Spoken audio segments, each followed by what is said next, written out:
সুধী দর্শক মণ্ডলী, উন্নয়নে পিকেএসএফ অনুষ্ঠানে আপনাদেরকে স্বাগত জানাচ্ছি।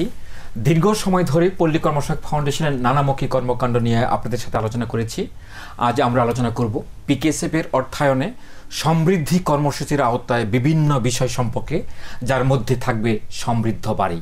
আর এই আলোচনায় আমাদের সাথে উপস্থিত রয়েছেন পল্লী কর্মসহায়ক ফাউন্ডেশনের পরিচালনা পর্ষদের সম্মানিত সভাপতি ও আন্তর্জাতিক খ্যাতিসম্পন্ন অর্থনীতিবিদ ডক্টর কাজী খলিকুজ্জামান আহমদ এবং ফাউন্ডেশনের সহযোগী সংস্থা ওয়েব ফাউন্ডেশনের নির্বাহী পরিচালক জনাব মহসিন আলী। আপনাদেরকে স্বাগত জানাচ্ছি। সুধী মণ্ডলী, কর্মসংস্থানের মাধ্যমে টেকসই দারিদ্র্য বিমোচনের লক্ষ্যে 1990 সালে সরকার পল্লী কর্মসহায়ক ফাউন্ডেশন প্রতিষ্ঠা করে। 2010 সাল থেকে পিকেএসএফ একটি বিশেষ কর্মসূচি বাস্তবায়ন করছে, যার নাম দারিদ্র দূরীকরণের লক্ষ্যে দরিদ্র পরিবার সমূহের সম্পদ ও সক্ষমতা বা সমৃদ্ধি। এই কর্মসূচির ফলাফল প্রত্যক্ষ করার জন্য বিগত 8ই নভেম্বর 2014 তারিখে চুয়াডাঙ্গার সীমান্ত ইউনিয়ন পরিদর্শন করেন পিকেএসএফ এর চেয়ারম্যান ডক্টর কাজী খলিকুজ্জামান আহমদ। দর্শক মণ্ডলী, এর উপর একটি প্রামাণ্যচিত্র দেখার আমন্ত্রণ জানাচ্ছি।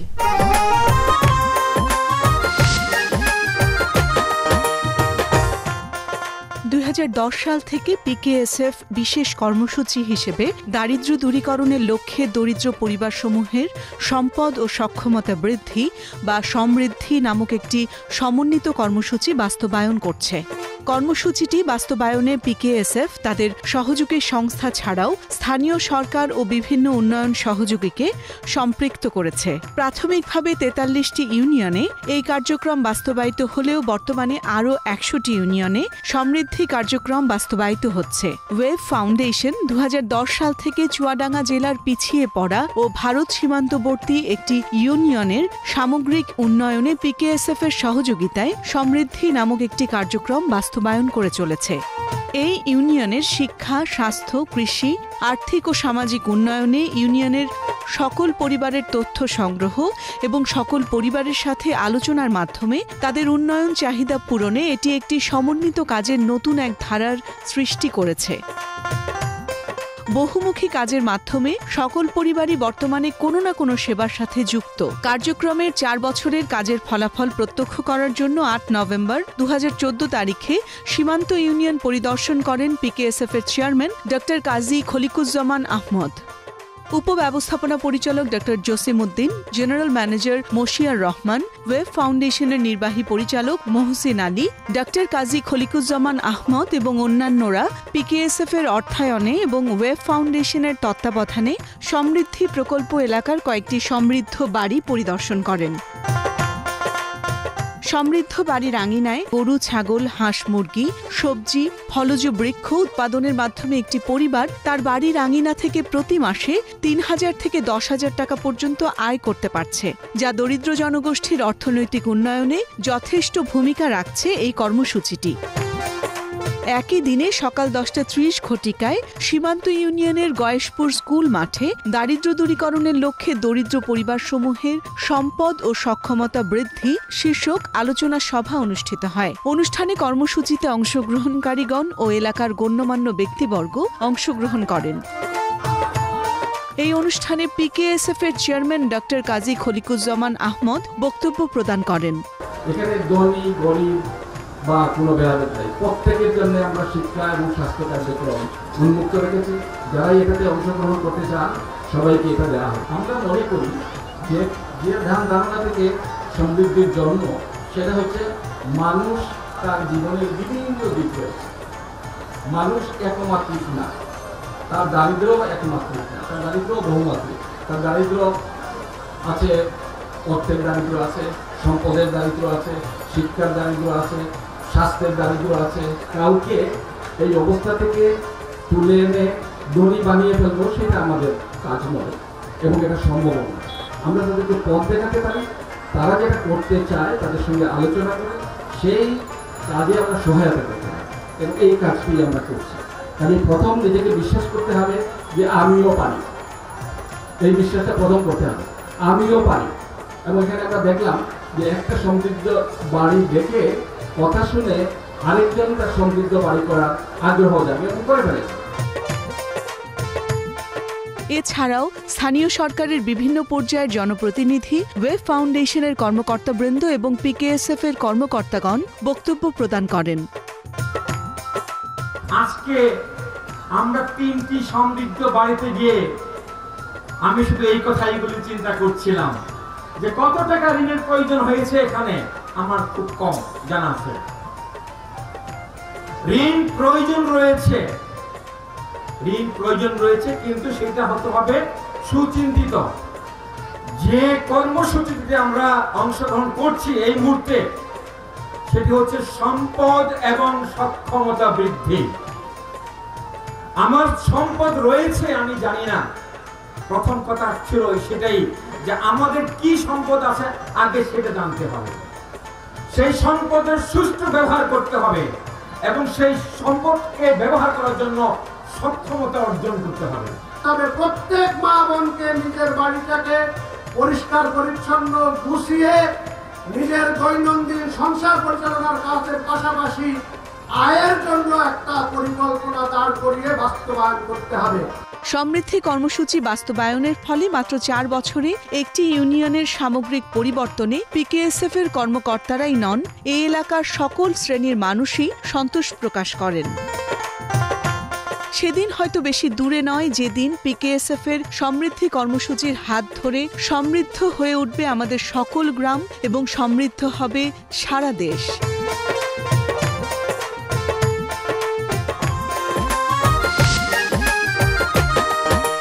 শুধু দর্শক মণ্ডলী, প্রামাণ্য চিত্রটি দেখলাম যেখানে সমৃদ্ধি কার্যক্রমের উপর পল্লী কর্মসহায়ক ফাউন্ডেশনের মাননীয় চেয়ারম্যান মহোদয় সরজমিনে পরিদর্শন করেছেন এবং সেখানে যে কার্যক্রম বাস্তবায়িত হচ্ছে সে কিছু পরামর্শ প্রদান করেছেন। স্যার, প্রথমে প্রশ্ন আপনার কাছে, সে প্রশ্ন হচ্ছে যে এই যে কার্যক্রমটি, এই কার্যক্রমের মূলে হচ্ছে একটি পরিবার, একটা পরিবারের সক্ষমতা বৃদ্ধি এবং তার যে সম্পদ রয়েছে এই সম্পদকে আগে ধারণ করা এবং ওই সম্পদ কীভাবে ব্যবহৃত হবে তার সক্ষমতা বৃদ্ধি। এই পরিবার ভিত্তিক পরিকল্পনাটা কিভাবে প্রণয়ন হবে স্যার? একজন ব্যক্তিকে আলাদা করে ফেললে পরিবার থেকে সেটা বেশি দূর যাওয়া সম্ভব না আমার মনে হয়, এবং সেটাই আমরা ধারণ করেছিলাম শুরুর থেকেই, যেটা পরিবারকে আমরা একসঙ্গে এগিয়ে যাওয়ার জন্য ব্যবস্থা গ্রহণ করব। তারপরে যেটা আমরা লক্ষ্য করলাম যে অনেকের সম্পদ আছে, সম্পদ মানে বাড়িতে কিছু জমি আছে কিন্তু সেটা ব্যবহার করতে পারছেন না। দুটো কারণে, একটা কারণ হচ্ছে হয়তোবা তাদের সামান্য কিছু সম্পদ লাগে, কিছু অর্থ লাগে, সেটা নেই।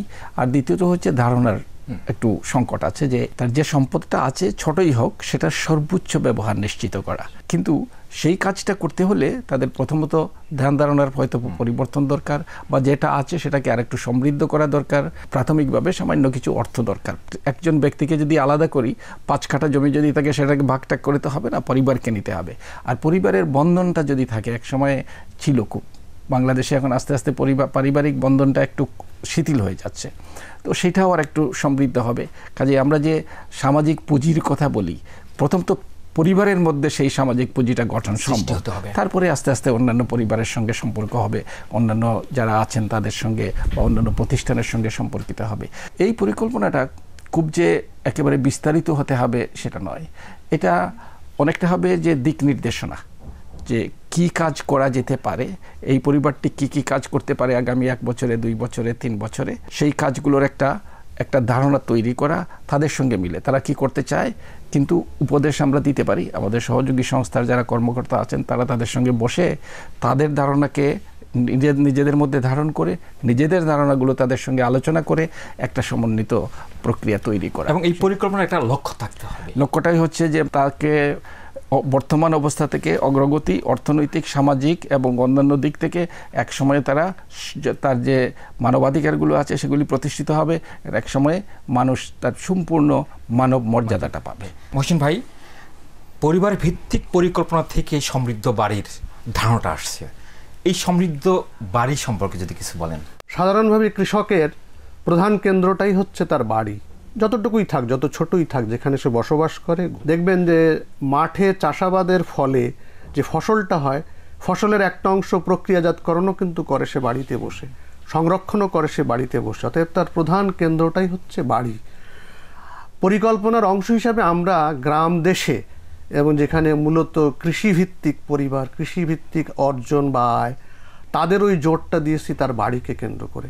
যেখানে গিয়েছেন স্যার, প্রথমেই কিন্তু উনি বলেছেন, একজন নারী, যে উনি কিছু করেন না, অথচ দেখা গেল তার ঘরের মধ্যেই উনি ছাগল পালন করেন মাচা পদ্ধতিতে, ওনার মুরগির একটা ছোট বাক্স আছে যেখানে মুরগি ইয়ে করেন, তারপরে কবুতর আছে, ফলজ গাছ রয়েছে, সবজি উৎপাদন করছেন, তার পাশাপাশি উনি কম্পোস্ট সার তৈরি করছেন।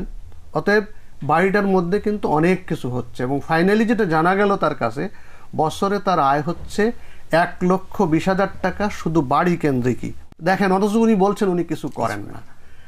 তা আমাদের কাজটা ছিল প্রথমে ওইটাই দেখিয়ে দেওয়া, এবং এর দেখা দেখি আসলে সমৃদ্ধি কর্মসূচির অধীনে এখন বিভিন্ন জায়গায় বিভিন্ন বাড়িতেই কিন্তু ওনারা এই পরিকল্পনা করা শুরু করেছেন। তারপরে আরেকটা বাড়িতে যেটা গেলাম, এখানেও দেখানো হয়েছে, তার এই সমস্ত পাশাপাশি একটা অতিরিক্ত জিনিস আছে, ছোট্ট একটা পুকুরও তার ইয়ের মধ্যে আছে, যাতে সে মাছ চাষও করতে পারে।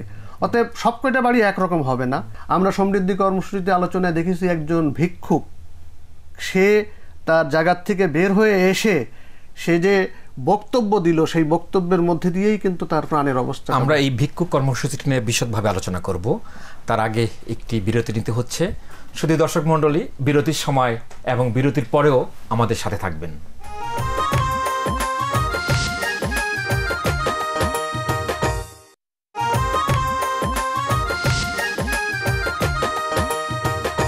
শুধু দর্শক মণ্ডলী, বিরতির পূর্বে আমরা সমৃদ্ধ বাড়ি নিয়ে আলোচনা করছিলাম, এবং সেখানে একটি সমৃদ্ধ বাড়িতে কি কি উপকরণ থাকতে হবে সেটি বিশদভাবে বলছিলেন জনাব মহসিন আলী। স্যার, মহসিন ভাই বলতেছিলেন ভিক্ষুক কর্মসূচির কথা। যখন সরেজমিনে পরিদর্শন করেছেন, তখন কয়েকজন ভিক্ষুক আপনার সামনে কথা বলেছে, আপনার অনুভূতি কি ছিল ঠিক ওই সময়? তারা যে জিনিসটা বলছেন মূলত, যে আমি আগে এমন একটা অবস্থানে ছিলাম, আমার কোনো সম্মান ছিল না, মানুষের দাঁড়ে দাঁড়ে যেতাম, হাত পাততাম, কেউ ইচ্ছা হলে দিত, কেউ দিত না, এই অবস্থা ছিল, আমার কোনো সম্মান ছিল না। এখন আমি একটা সম্মানজনক জায়গায় এসেছি। আমি মানুষ হিসেবে এখন আমি দাঁড়াতে পারছি অন্য 10 জনের সঙ্গে মাথা উঁচু করে। তো এই যে এইটার অনুভূতি, একজন মানুষ যে অসম্মানজনক অবস্থা থেকে সম্মানজনক অবস্থায় চলে এসছে, এটা প্রকাশ করা খুবই কঠিন কাজ। আমাদের আসল মূল লক্ষ্য আমি আগেই বলেছি, এবং আমাদের বইপত্রে লেখাও আছে, মানুষকে মর্যাদায় যাওয়া। তো তারা নিজেরা এটা উপলব্ধি করছেন, এবং শুধু যে ভিক্ষুক তা না, অন্যান্য যারা অনেক পিছিয়ে পড়া দরিদ্র মানুষ, তারাও এখন অনেকে বলছেন যে তারা একটা সম্মানজনক জায়গায় এসছেন। এই জিনিসটা যদি আমরা সব মানুষের মধ্যে ছড়িয়ে দিতে পারি, যে আমাকে মানুষ হিসাবে সম্মানজনক অবস্থায় বাঁচতে হবে, এইটা ছড়িয়ে দিতে পারলে অনেকখানি আমরা এগিয়ে যাব। তার জন্য অবশ্যই কিছুটা সহায়তা লাগবে, কিছুটা তাকে অনুপ্রাণিত করা লাগবে। কখনো কখনো ভিক্ষুক ছাড়াও মানে অনেকে আছে অতি দরিদ্র, এখন আমরা সেইগুলোর দিকে নজর দিচ্ছি, যে অতি দরিদ্র যারা আছে তারাও তো একটা অসম্মানজনক অবস্থায় আছে, যারা আছে তাদের সবাইকে আমরা একটা সম্মানজনক অবস্থায় যাতে আসতে পারে, সেই জন্য আমরা সহায়তা করতে চাই। এই যে ভিক্ষুকদের নিয়ে কাজ করাটা, এটা তো বোধ হয় এই আমাদের এই যে সমৃদ্ধির ধারণা থেকে আসছে আর কি। এই ভিক্ষুক তারা তো একটা কমিটমেন্ট দিয়েছে, তারা প্রতিশ্রুতি দিয়েছে তারা আর ভিক্ষা করবে না। সে বিষয়টা, এই প্রতিশ্রুতি কিভাবে তারা দিল, কিভাবে আপনারা নিলেন, এটা বাস্তবায়ন কিভাবে হচ্ছে? গত 1 বছরে ওই ইউনিয়নে 5 জন ভিক্ষাবৃত্তির থেকে চলে এসে এখন কর্মসংস্থানের মধ্যে ঢুকে পড়েছে। দুটো দিক আছে, 2 রকম মানুষ আছে। কেউ কেউ আছে অনেক দিন আগে থেকে ভিক্ষা করে, আরেকজন কেউ হঠাৎ করে হয়ে গেছে। আপনারা বোধহয় খেয়াল করেছেন, ওই দিন মঞ্চে যিনি বক্তৃতা দিয়েছেন যে মহিলা, উনি কিন্তু ভিক্ষুক ছিলেন না, কিন্তু 2 বছর আগে ভিক্ষুক হয়েছেন।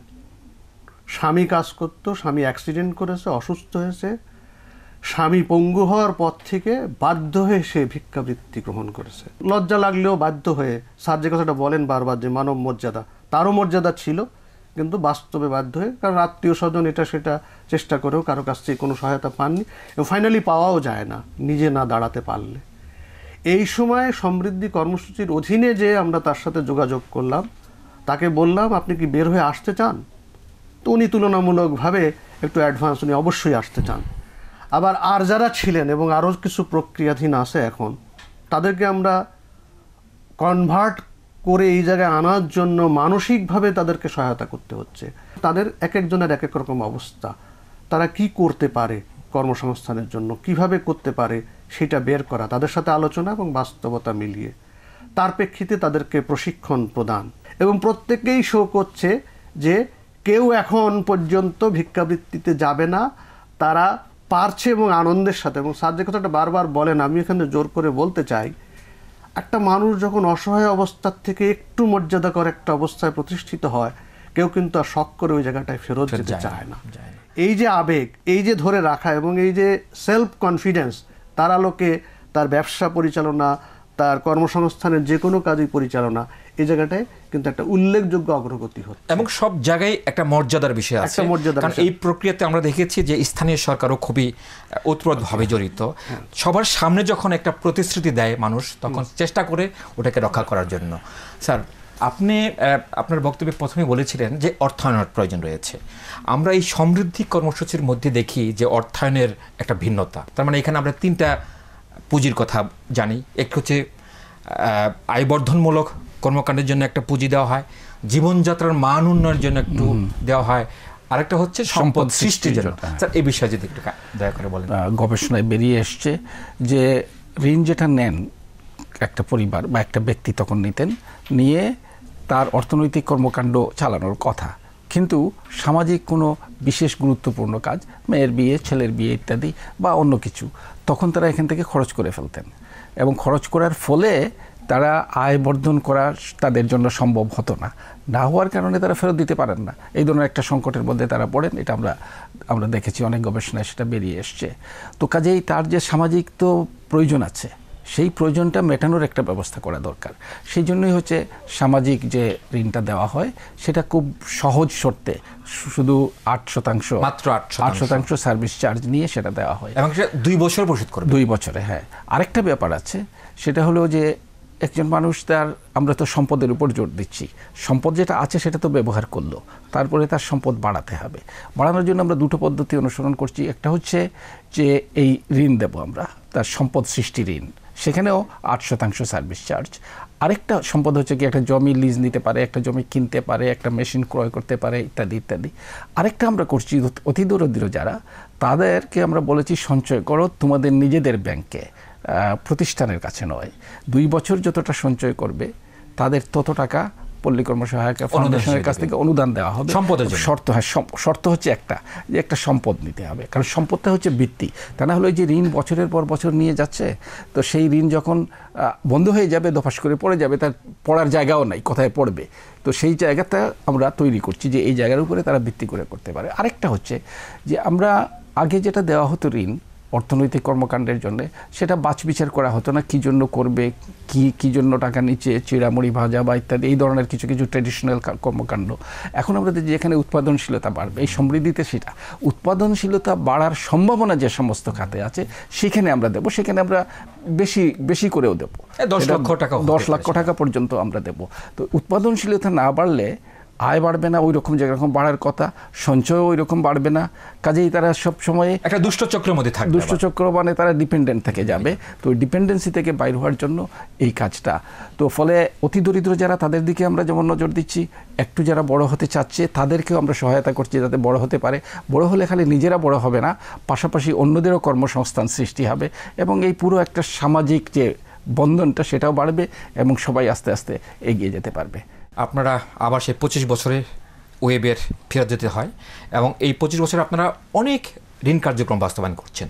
এখন যে আমাদের যে নতুন চিন্তা, 3টা ঋণের কথা আমরা শুনলাম সমৃদ্ধির আওতায়, সেটা বাস্তবায়ন করতে গিয়ে আপনার যে অন্যান্য যে ঋণগুলো, তার মধ্যে কি দৃশ্যমান পরিবর্তন লক্ষ্য করছেন? যেইভাবে সমৃদ্ধি কর্মসূচি এখন দেওয়া হচ্ছে, আমাদের অন্যান্য জায়গায়ও এই ধরনের চাহিদা তৈরি হচ্ছে। এটাই হচ্ছে একটা বড় ব্যাপার। এখন সব জায়গার থেকে বলা শুরু করা হয়েছে যে আমাদেরও এরকম ঋণগুলো দেওয়া হোক, তাহলে আমরাই করতে পারবো। যে আলোচনাটা বারবার ঘুরে ফিরে আসছে সেটা হচ্ছে যে আমরা যাতে কোনো চক্রের মধ্যে পড়ে না থাকি, আমাদের হাতে যেন একটা এমন কিছু থাকে যেটাকে কেন্দ্র করে ঋণ খালি মানে শোধ হলে সে অর্থনৈতিকভাবে ক্ষতিগ্রস্ত হবে সেইটাও না, আসলে মানুষের একটা পুঁজি থাকা দরকার। সমৃদ্ধি কর্মসূচির সম্প্রসারণ, সমৃদ্ধি কর্মসূচির আলোকে অন্যান্য কর্মসূচি যে আছে তার সাথে যে সাজানো, এবং এটা হইলে আমরা অনেক বেশি ফলাফল পেতে পারি। সেটা আঞ্চলিকভাবে স্থানীয়ভাবে শুধু নয়, জাতীয়ভাবেও তার একটা প্রতিফলন ঘটবে উন্নয়নের পদক্ষেপে বিভিন্ন ক্ষেত্রে, এবং সেই উন্নয়নটা হবে টেকসই উন্নয়ন। এবং সেই উন্নয়নটা হবে টেকসই উন্নয়ন।